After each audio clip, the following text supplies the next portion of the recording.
ফাঁসিতলা গেছিলাম, বুঝছেন?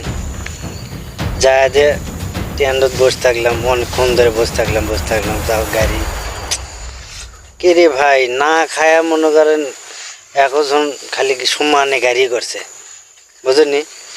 সমানে গাড়ি করছে, গাড়ির নাই ভরা। কি করবেন আপনারা কোন? তো খালি বসে থাকা নাকে কি অবস্থা? হ্যাঁ, এত বসে থাকবে কি মন চায়?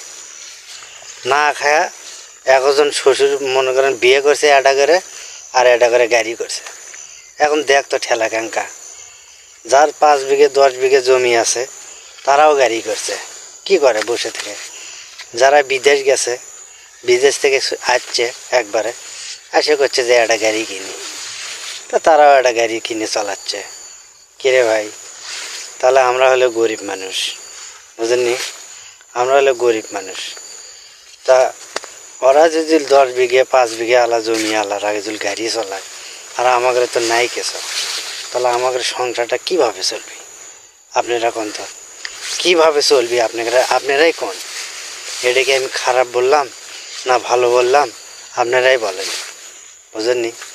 একবার মনে হয় একবারে সিরিয়াল ধরে, ফাঁসিতলা সিরিয়াল ধরে। মনে করে ট্রেন্ডত গাড়ি থাকার কোনো জায়গা নেই, গাড়ি বেশি কিন্তু মানুষ হলে কম। কি করবেন? একজন বিয়ে করে আর এটা করে গাড়ি করে, একজন বিয়ে করে আর এটা করে গাড়ি করে, বুঝলেননি? একজন এটা করে বিয়ে করে আর গাড়ি করে, করবেনটা কি? ফির বিদেশ যায়, মনে করেন বিদেশ থেকে আসে তারাও একটা গাড়ি করে। খালি এই গাড়ি করতে করতে মনে করেন শেষ। এত গাড়ি করলে কি মানুষ যদি না থাকে তাহলে আমার কি কোনো দোষ আছে? আপনারাই কোন? হ্যাঁ, কি অবস্থার মধ্যে দিন পথ যাচ্ছে, বুঝেননি?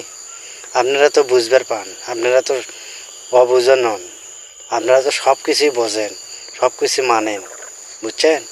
তাই না মানে মুনে আনা চলেন, হ্যাঁ বুঝছেন? মানে মুনে আনা চলেন। আচ্ছা ঠিক আছে, ভালো থাকেন আপনারা। এই পর্যন্ত শেষ করলাম আজকের মনে। বিদায়, আল্লাহ হাফেজ।